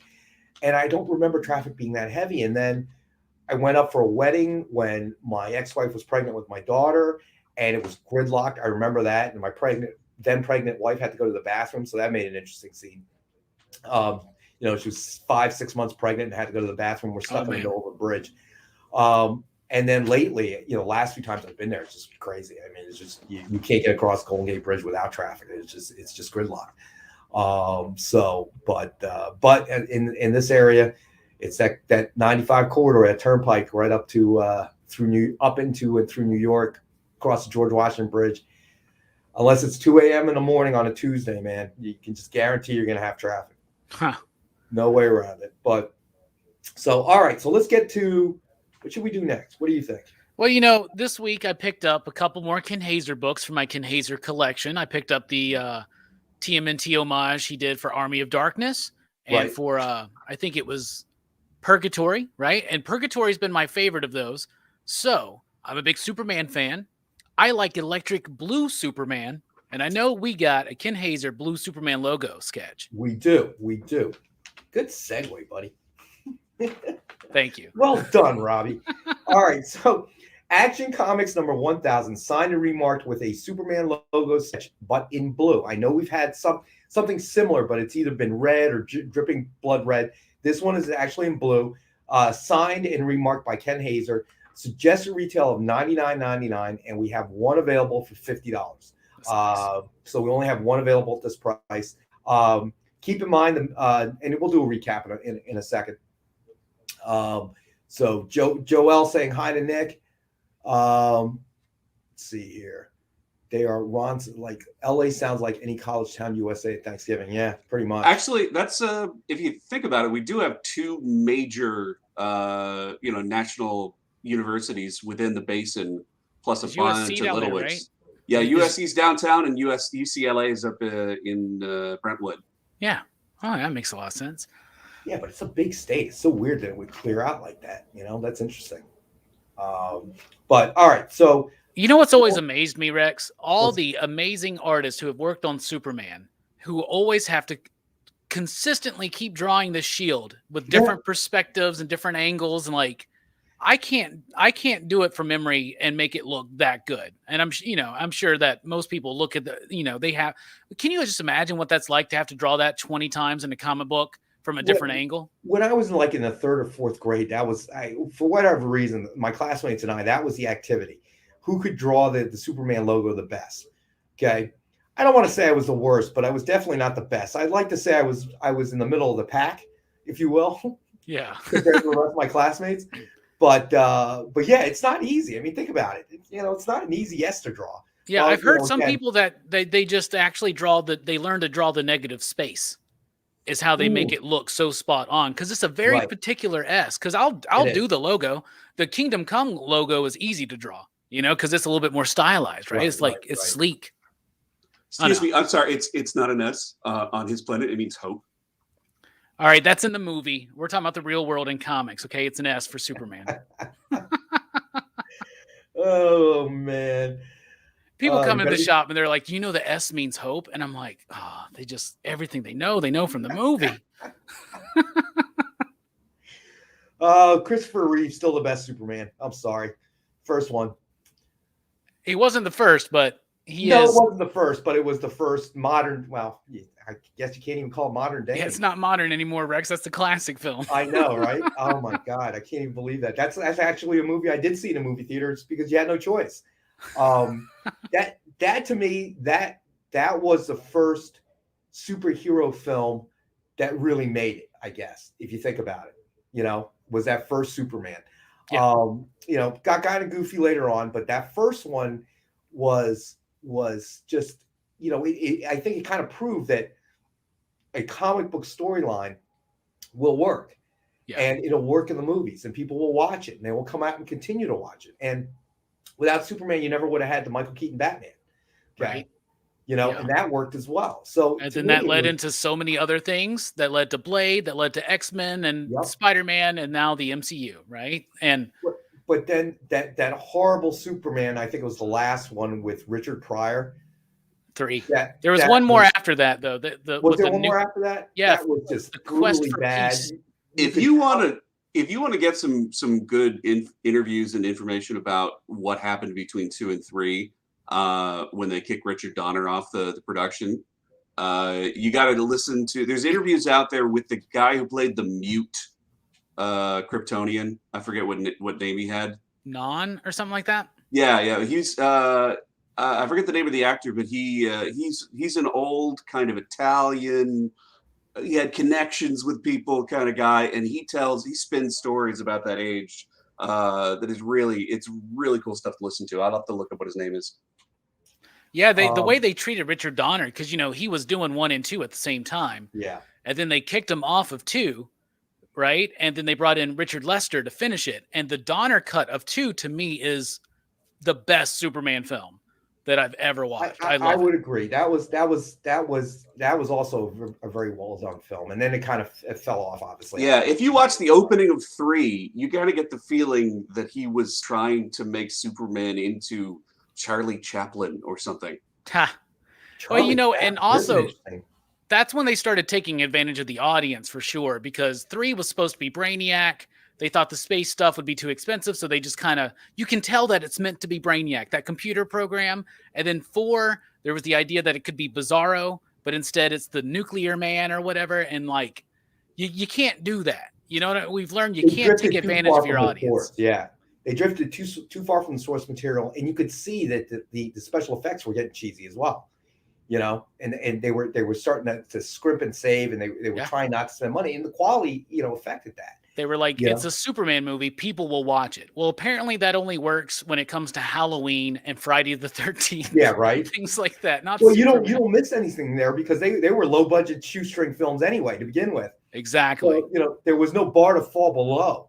And you were dealing with hungry filmmakers making some of those low budget horror films that are trying to be as creative as they can with what they got. And then if you're a big time Hollywood effects studio And they're like, this much money, and they're like, no. And you go down to the next person, you get what you pay for.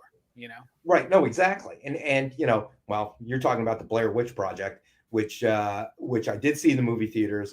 Me too. And it made me nauseous. And all I could remember was that girl's nose hairs. Okay. And the fact that they must have been shooting in the cold because she was constantly sniffling. There always seemed to be like this image of mucus like coming out of her nose. It just, and the camera shot, I literally walked out of that film with motion sickness. But, poor Rex. But you know what? Let's do a real quick recap, just to keep everybody, because I know we had a few viewers joining us a little later. So we did the Dynamite 10-pack reader set, 10 random Dynamite titles, suggested retail of $40. So each one will have a cover price of $3.99 or higher, and we have that tonight for $5. So 50 cents a comic. The deluxe Mega Mix set went to Creative Keep. He claimed that. The Women of Dynamite Purgatory Limited Diamond Eye Artist Proof Edition statue. It was one of our best offer statues. And right now we have John Spillio in the lead at $185. Still available, Astonishing X-Men number 48, signed by artist Mike Perkins. That's one of our best offer books starting at $10. And currently we have no offers on it. So if you want to be the first, you may walk away with this one for just $10. Teen Titans number 20 was claimed by Stevie B. The Incredible Hulk number 611, signed by Greg Pak, is still available for $19.62. The Al number 3 and Al number 4 high-end Alex Ross Virgin Art Ultra Limited Edition cover. Let's see. Okay, Triple B, I got you down for 1 10-pack. All right. And Rex, one more. The statue's up to $250 from Speedway. Where? Oh, that's right. That's right. I'm sorry. Yes, you are correct. The statue is up to $250, and it's still John Spillio in the lead. So my apologies. I actually wrote it on the wrong side. That's why I got confused. I wrote it on the back of the sheet. But don't worry. Amy's keeping track, so we'll get it right. Good. Thank the gods for Amy. Yeah, right. Yes, Creative Keep, I got you down for, let's see, 5-pack as well. You got it, buddy. Nice. So Creative Keep's taking a 5-pack as well. It's a 10-pack for $5. Creative Keep. Yes, the 10-pack for $5. You are correct. So I posted the audio interview with Jack O'Halloran, which is the guy who played Non on Superman 2, and it's a really great listen. I know who you're talking about. Yeah. The big guy. Yeah. Yeah. Okay. He's great in that movie. Yeah, I couldn't remember the character. It's been a while since I saw it. All right. So let's see. Where did I leave off? So you were correct. Women of Dynamite. The John Spillio is in the lead at $250. Let's see. I got to that. Incredible Hulk number 611, signed by Greg Pak, available for $19.62. Al number 3 and number 4. Now these were each individually sold at retail for $100. We're selling the pair tonight as a best offer item, starting at $25. So that would be both covers. And there were only 25 that were ever printed. We have the Wonder Woman number 600, signed by legendary George Perez. We have one available for $69.99. I can't believe nobody snatched that up yet. Yeah, I know, right? Hawkeye versus Deadpool was picked up by Ron. Something is Killing the Children, 9.8, was picked up by Creative Keep. Uncle Scrooge, right now, I think Creative Keep is in the lead at 25. And then we had the Action Comics number 1000, signed and remarked with a Superman logo, sketch in blue by Ken Hazer. We have one available at 50. And then we have the Miss Fury number 1, high-end Alex Ross character sketch, ultra limited edition cover. Our other best offer of the night, best offer book of the night, starting at $1. I can't believe nobody's put a claim in yet. Actually, we do have a claim. We have a $5 claim from Adrian. So I'm sorry, I missed that. So what did Adrian have it for, JD? $5. $5. Okay, I apologize. I missed that. That's why it's good to have both JD and Amy keeping track for me, because see, I easily get lost. But it's a little bit better than when John's here, because John really distracts me, as I'm sure everybody's noticed. So, I just wanted to say one thing before the show ends. Spam. Just we gotta have to have it every show. So, I was waiting. I was waiting for the right moment. But yes, yes, spam. I actually bought a couple of cans the other day. Just having so Triple B is in for the Fury at $7. Gotcha, buddy. Haven't cracked the can yet, but I think tomorrow morning might be time for some spam and eggs. Nice.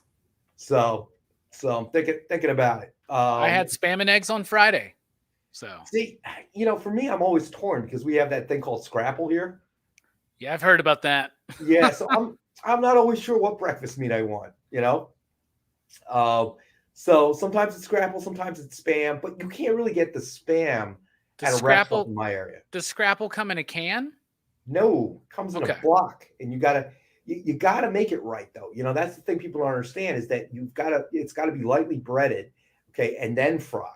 Say people don't get that, and they just cut it up and they try to throw it in a frying pan and it disintegrates, because it sticks. So you have to, let's say, put a Stevie sounds like a single guy Thanksgiving spam and pineapple with barbecue sauce. Lefty, I hadn't thought of that, but that actually is not a bad idea. All right, so hold on a second here. Let's see. All right, Stevie B. Let's see here. Okay, $10 offer on the Perkins book. Nice. Gotcha. Tomorrow Cinema's here. He says spam is his favorite part of the show. Manny, that's who runs that channel. Manny sent me a picture of him at the Spam Museum that we were talking about last week. I got to send it to you, Rex. It's a real thing. He's like, I've been there. Here it is. Dude, I would totally go. Where is it again? Like Minnesota. We talked about we need to go to the Spam Museum. Yeah, we need to go to a Twins game, to the Spam Museum. That's what we need to do. We'll meet up. Well, we're going to throw in a Twins game. Yeah, I can do that. Yeah. Make it worth it, right? Make it more worth it. What the heck? So Joe L says he'll stick to corned beef hash. I like corned beef hash too. Okay. Actually, I don't really think there's a breakfast meat I don't like. I got to be honest. If you knew what Scrapple is, you would not eat it. Just say. He knows. He knows what it is. I know. Scrapple is because it's made of scraps. I know exactly what's in Scrapple, my friend. But it tastes so good. Okay. Hey, you ever have a Twinkie? Okay. You really don't know what you're putting in your body when you eat a Twinkie. Okay. There's nothing natural in a Twinkie at all. Read the packaging. I'm telling you. Let's see. Chamorro says, "Oh, yeah, all right. Chamorro's out of the what would you say? Where was it again? Minnesota. Minnesota. Yeah. So Austin, Minnesota. Apparently is where it's at. That's my good buddy Manny, and he's the one that sent me the picture of him at the Spam Museum. I have to send that to you. And he was mentioning Spam sushi. Is that the musubi stuff that John's always talking about? Yeah, See, I've never had that. Never had that. You have to. There are YouTube videos on how to make it. But again, all joking, laughing aside, John is he knows his stuff.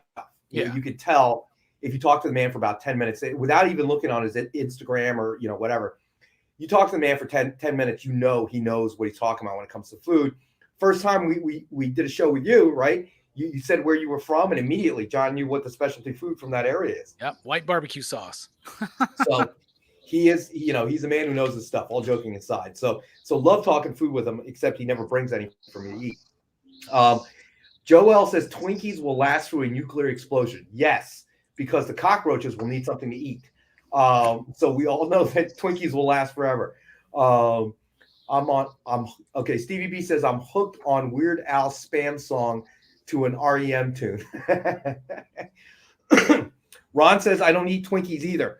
Ron, the amount of times you get tased in a course of a week, you should probably eat better than the rest of us because he needs to eat less conductive things, like the water. Conducts electricity too easily. That's true. You like ceramics or something. No, that is absolutely true. So, oh my gosh, it's 7:31. So we have to go to our last and final break. Stay with us. We will be right back to talk about some more spam, maybe a movie or two here or there. We can argue whether you should go to a movie theater or watch it at home. At that point, you'll hear Amy groan and scream at me because I'll say stuff that will offend her. But stay with us. We'll be right back.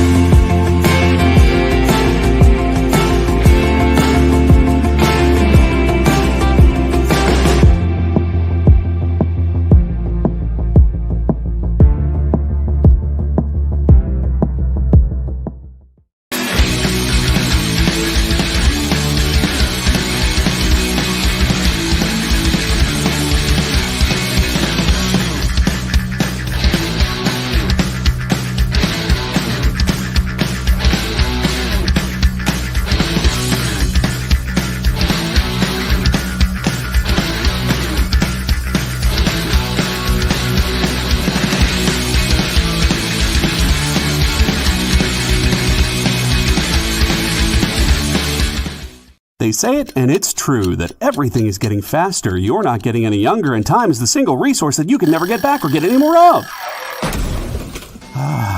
So why are you wasting time wandering around a comic book shop looking for a new storyline to get hooked on? Hi, everybody, and welcome to Minute to Skin It. Yeah. Spend 1 hour with Miss Jen and Bean, and they'll give you the leg up on all the latest books hitting shelves this week. Your pull list will be brimming with the hottest new books before your friends even hear about them. Susan Provenance of Secrets. This is The Heathens. I read Wolverine number 17. It's Minute to Skim It, every Tuesday at 7 Eastern, 4 Pacific, on The Experience, Comic Culture and Sales.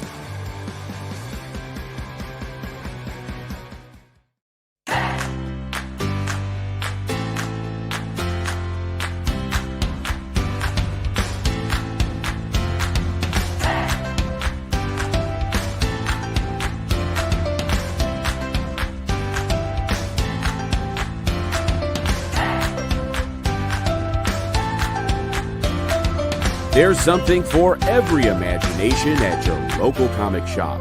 Visit comicshoplocator.com to find a store near you.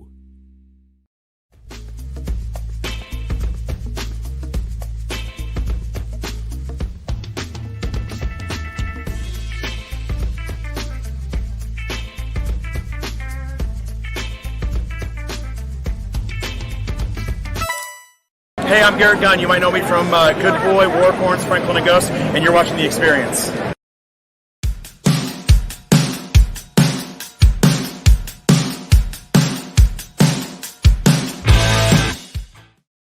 And we're back. You got me, you got Rockin' Robbie, you got JD with his memes.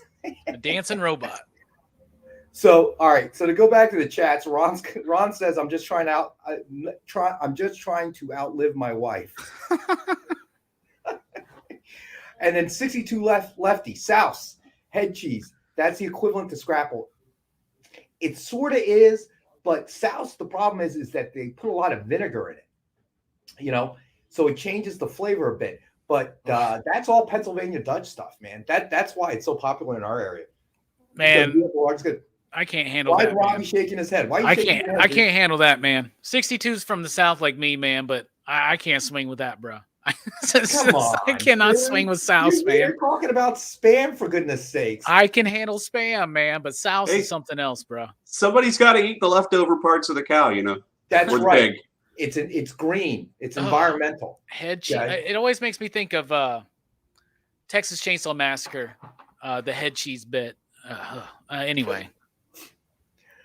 Can't handle almost it. Every comparison Robbie has is made to some horror flick. Everybody else remembers that? Hey, Rex, by the way, before we go any further, I know that we didn't do the Comic Collectables preview show because there were some internet issues, right? But should we draw the name of the person from the last week's chat for the contest? Yeah, do you have that? Yeah. I don't actually have anything prepared though, but we could do another coin set. Is that what you wanted? Do you have a coin set available? I do. I don't mean to throw you off all of a sudden, but I just realized that we never drew the winner from the last one. Well, like a Dallas Cowboy fan, of course you meant to throw me off. Mm-hmm. That's funny. Hey Amy, could you help me out here for a second? What you need? Right over there should be a coin set. Right to the right side. That last coin set was just beautiful, though. No. Those are killer. The Vampy coin set was great. That was a Vampy one, right? Yeah. To the left, all the way back. There you go. To the left. To Everything the left. you own to the left. Perfect. Just some Beyonce up in here. So let's see, Adrian. Well, Adrian, we didn't draw one for Friday, unfortunately, but that's all right. Okay, so what we're gonna do is I have another one, a Vampy coin set. Nice. Okay, of which at some point I will send JD a picture of. So it is a 4 coin set, okay, with Vampirella art. Let me see who's here. Let's see. I think we got Art Germ. I think we got Perillo art on there. And to give you some idea of what it is, so each one, this was something actually. So the images are put on a JFK $50. So these are real uncirculated JFK $50. Okay. And they, I believe, had a retail price originally of $29.95 for each coin. So we did the 4-coin set. Comes with each coin will come with its own individual certificate of authenticity, and that will be our winning item. So do you want to just run the randomizer on people that are on tonight, or how did you want to do it, Robbie? Oh, I got it set up from last week's show because that was what we were going to do for Friday. Put my name in for tonight. Well, we always scrub your name out, Nick. Sorry. Yeah, this is everybody who participated in the chat on last Who was Monday's not the show. actual CEO and publisher of Dynamite Comics. Yeah, we do pull him out. Well, I can get you one for Christmas if you want, Nick. All Nick wants for Christmas is his Vampirella set. Is that what you want? No. Nick wants a Rudolph statue, so Nick gets a Rudolph statue. I'm going to pull the one that I keep throwing away. That keeps and somebody keeps pulling them out of the what do you call it? The trash can. Every time I try to throw Rudolph away. Dave, I'll tell you what. If you guys are actually interested in the coin set, I will bring it back again on next Monday with Robbie as an actual claim item, as opposed to a giveaway gift. But go ahead and draw it, buddy. Yep, let's activate Rockin' Robbie's revolutionary randomizer of ridiculousness. And it is 62 Lefty Blues with the 62 comment. Lefty! And here's the comment. How many X's? I got 2. How about you, Rex? That was the comment. Oh, not that one. There's bad mojo there, fellas. There's real bad mojo right there. So 62 Lefty.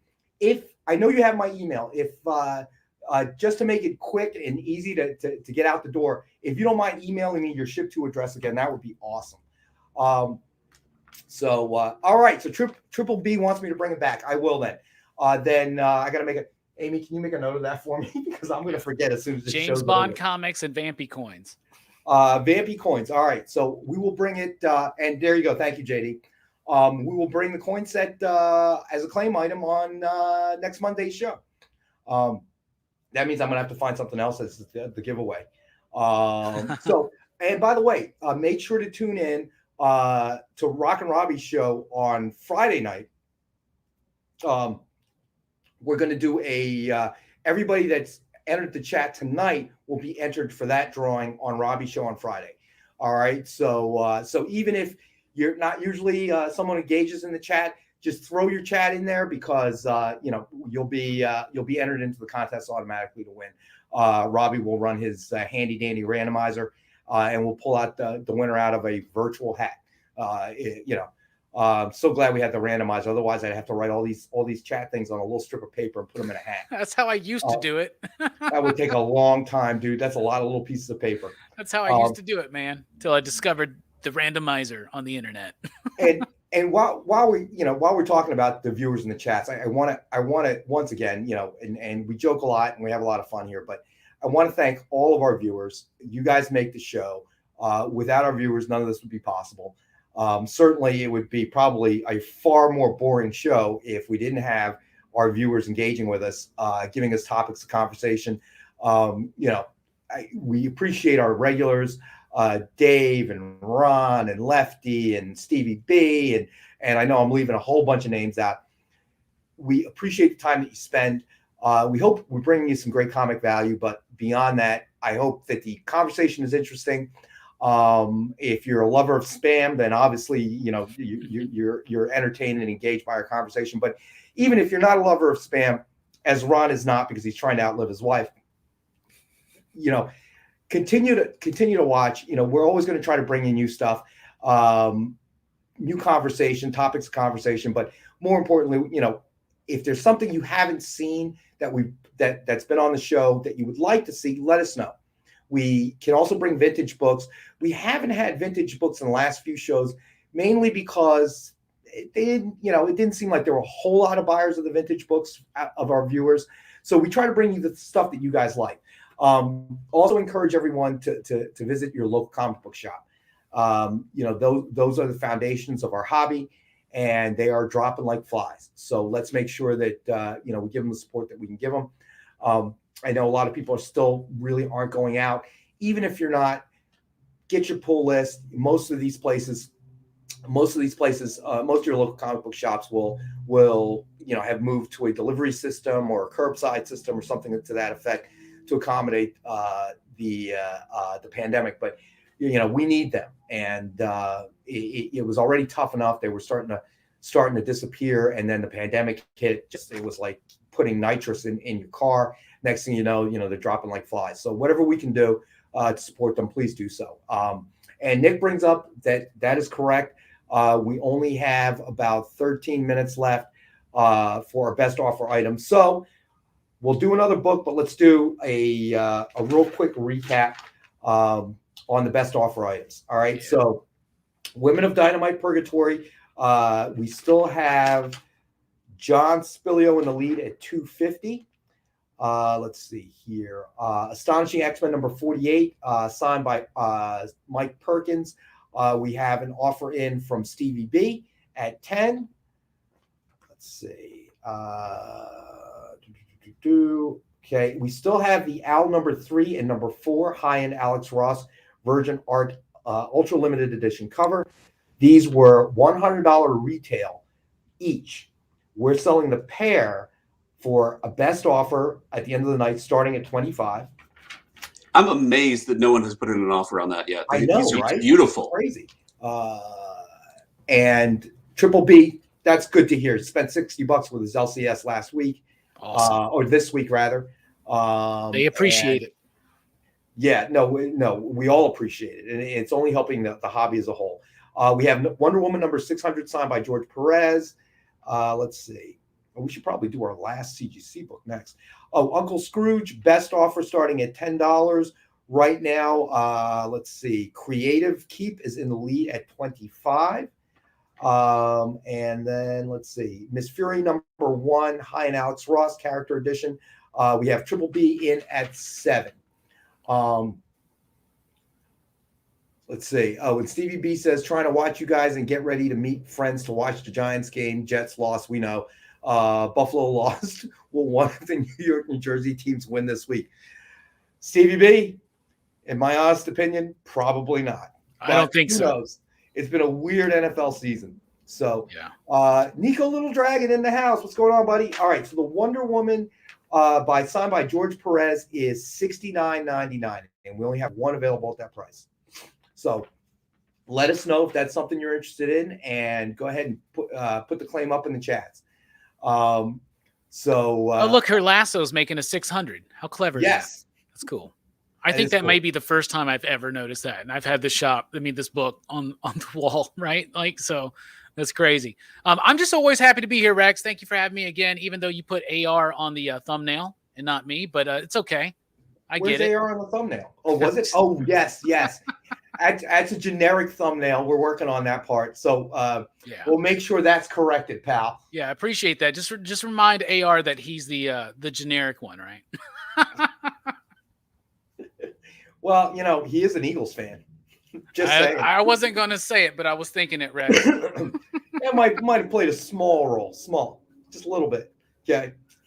Just a small role. I feel bad for you now because because they took a shellacking yesterday. Hey, it happens, man. Our defense did good. Ron's got a question about the what's the current offer on the Astonishing X-Men? Yep, Nick got him. Wait, Ron's at what is the bid on the Astonishing X-Men? All right, hold on a second there. The Astonishing X-Men right now, Stevie B is in the lead at $10, my friend. So let me know if that's something you're interested in. Triple B says the 600 was the first thing he noticed. Yeah, I'm not that bright, I guess. Well, you're supposed to be the smart one on the show, so that's not good news. I don't know what's going on. All right, so we got a few more books left, though. Let's do Detective Comics number 1000, signed and remarked with a Batman sketch by Ken Hazer. Suggested retail of $89.99, and we have it 5-star at $50. And we have one available at that price. And Nico Little Dragon, you'll put $25 for the Alex Ross. Let's see. For the Al number 3 and number 4, I'm assuming. Let me know if I am incorrect, Nico. All right, so that's Nico Little Dragon is in on that one.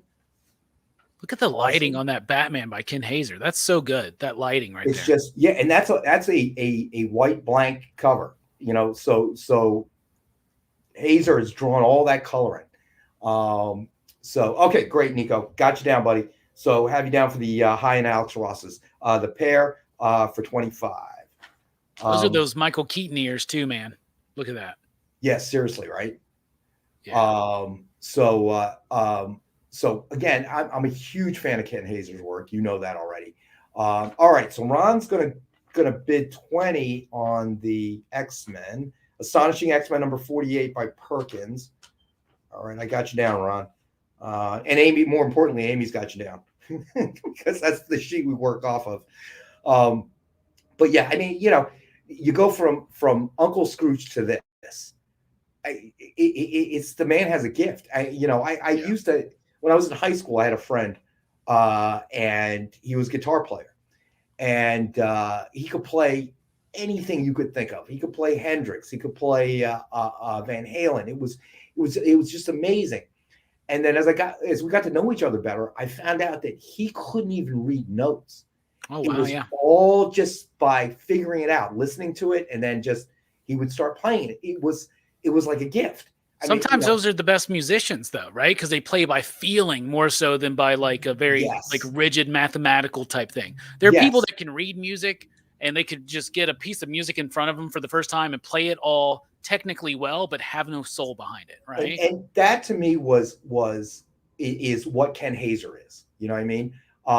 That ability to just shift and adapt to this artist style, that artist style, this artist style.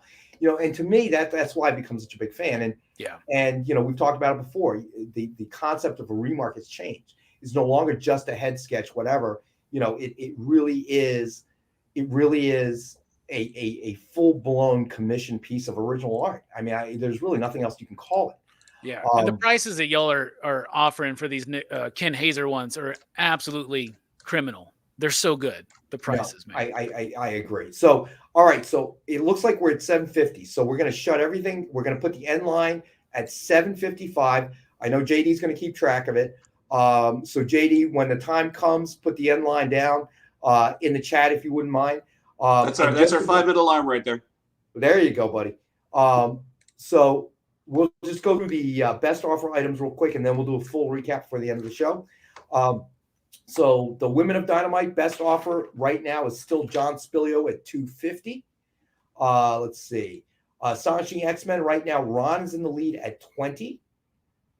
All right. And we have Nico Little Dragon with the high offer on Al number 3, number 4, Alex Ross Virgin Art Ultra Limited Edition cover at $25. Let's see. And then we have the Uncle Scrooge. Number 1, remarked by Ken Hazer right now.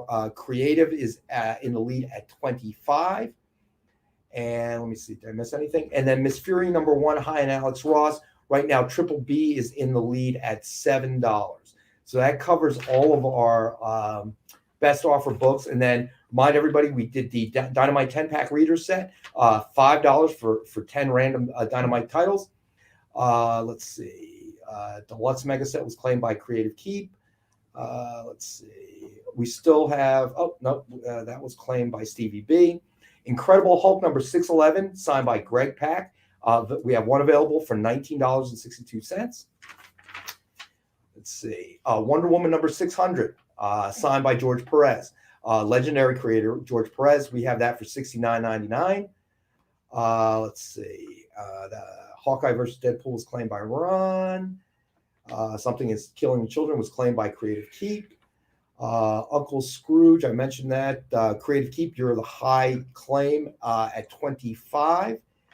And let's see. Action Comics number 1000, signed and remarked with the Superman logo sketch in blue by Ken Hazer. We have that for $50. And I think that covers all the recaps. A lot of people taking home some great comics today. I know. Everybody got some great deals. So we'll throw one more in there for the night. We have Wolverine Max number 1, signed in blood red by Jason Starr. And that has suggested retail of $59.99. And we have it tonight, one at this price, $39.99. So if anybody is interested in Wolverine Max, it's available for sale. It is a buy it now claim. So, but yeah, so, I mean, guys like Ken Hazer, I mean, it's the whole sketch cover remark has become its own little collectible subcategory, if you will, within comic collectibles. And justifiably so. I mean, you really are getting a one of one piece of art, you know. And Ken Hazer, obviously, we are huge fans of, just by the kind of range that the guy has. I mean, it's unbelievable. You know, I don't know how many, if you were a real collector before you started doing shows with us, Robbie, you know, of sketch covers and Hazer. Hopefully we were able to introduce you to something completely brand new. And y'all did with Ken Hazer. I love the dude's work. Seeing like the variety. You see some of his Alien covers here. You see his Superman and Batman work. You see that Uncle Scrooge. My buddy Bob, Bullseye Bob from Everything Comics. He was on my channel Friday night. We were talking about Seven Samurai, the film. Brilliant film, by the way, Akira Kurosawa.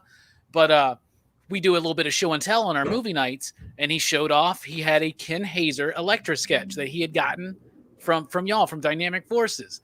And it looked awesome. And I was like, bro, that's Ken Hazer. And I got my first Ken Hazer books. These TMNT homages he's been doing have been amazing, bro.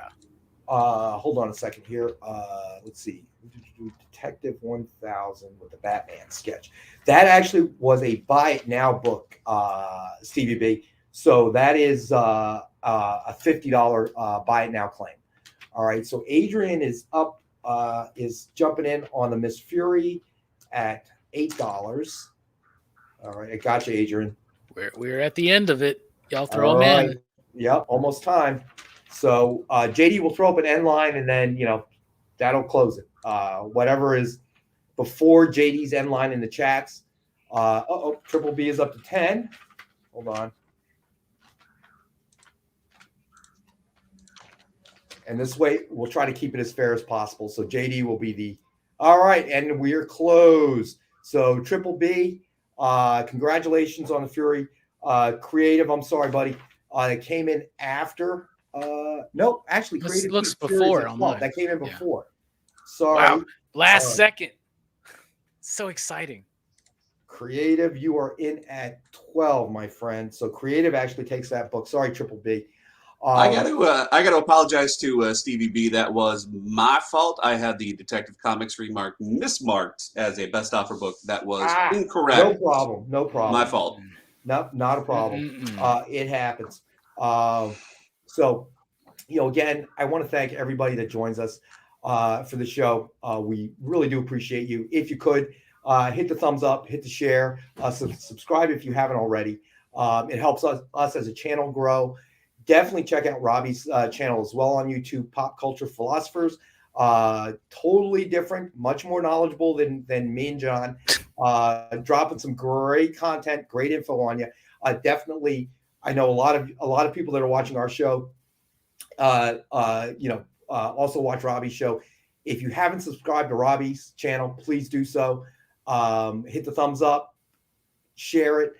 That's how we grow, and that's how we're going to keep growing the comic collectible comic hobby. Because the growth of the movies and the growth of comic book readership has not been equivalent. And I hate to say it, I've said this before.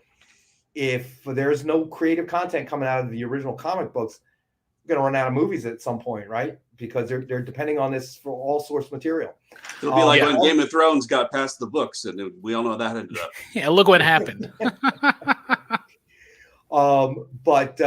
If we'll be back Wednesday night from 6 to 8 with AR, my fellow Eagles fan, on the show, and join us on Friday for Robbie's show, and have a great Thanksgiving, everybody. If you don't watch us between now and then, I hope everybody's safe, and I hope you get your fill of turkey, unless you're a vegetarian. Who said something? Somebody said the funniest thing to me the other day. Oh, and I wanted to read one of Ron's jokes. He had a great joke about the Cowboys, and I forgot. Good. Ron, we'll get to that joke next Monday. Today would have been perfect because the Cowboys took a loss, but I'm a secondhand vegetarian. The cows eat the grass and I eat the cow, so I'm a secondhand vegetarian. Yeah, that works.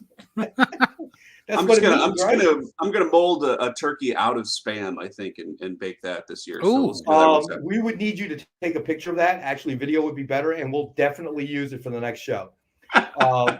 But But want to again thank all of our viewers out there. You guys make the show. We appreciate you spending time with us. Hopefully everybody got an opportunity to get into some great deals. And we'll be back Wednesday night 6 to 8, and then Friday night for original art 7 to 8. And everybody have a safe holiday. Happy Thanksgiving, y'all.